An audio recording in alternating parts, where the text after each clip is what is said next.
Hello everyone, welcome to the channel. In this video, we're going to take a look at a very simple inverter circuit built using a single power transistor.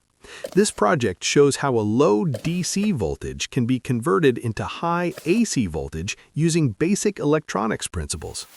The inverter is based on the switching behavior of the 13003 power transistor. When the transistor switches on and off, it creates a changing current in the transformer winding. This changing current is what allows the transformer to generate AC voltage at its input side. The transformer increases the voltage from a few volts to mains level AC voltage.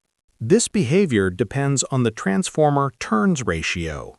Voltage ratio formula: a small input voltage can become a much higher output voltage.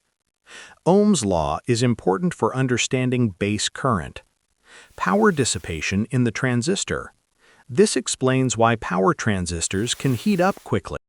The output waveform is far from a pure sine wave. Efficiency is low compared to modern inverter circuits.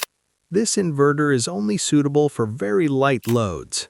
Continuous operation can stress the transistor and transformer. Despite its limitations, this circuit clearly demonstrates how DC power can be converted into AC voltage. If you enjoyed this video, don't forget to like and subscribe for more electronics projects. Thanks for watching,